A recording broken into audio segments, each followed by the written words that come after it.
duk wanda ya sake ya kuskura a wannan watan aka haramta masa alkhairin rabauta da rabautar da ke cikin wannan wata, an haramta masa alkhairi ba dan karami ba.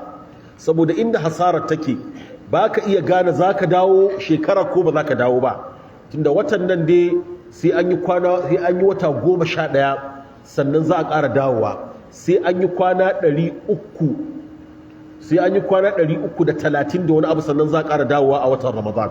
To ba ka da yaƙinin za ka kuma dawowa a watan Ramadan ko ba za ka dawo ba.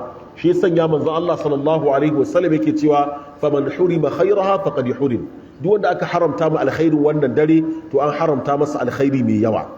Abdullahi dan Abbas yake cewa alqur'anin nan ya sako jumlatan wahida min al-lawhil mahfuz ila baitul izza fi lailatul qadr, ya sako dunkule daga lauhil mahfuz zuwa baitul izza a cikin lailatul qadr.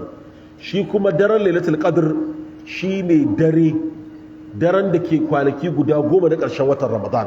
To anan ne aka sako da alqur'ani mai girma, domin alqur'ani yana cikin lauhil mahfuz. Allah ta'ala ke cewa innahu laqur'anun karim fi kitabin makanun la yamassuhu illa almutahharun. La yamassuhu illa almutahharun yana nihi lauhil mahfuz kenan.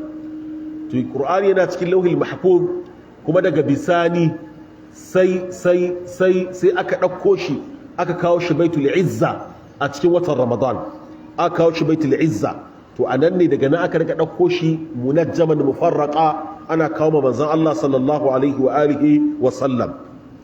Wannan zai yi maka shaida fadar Allah madaukakin sarki da Allah ce inna anzalnahu fi lailatul qadr, da kuma inna anzalnahu fi lailatul mubaraka inna kunna munzilin.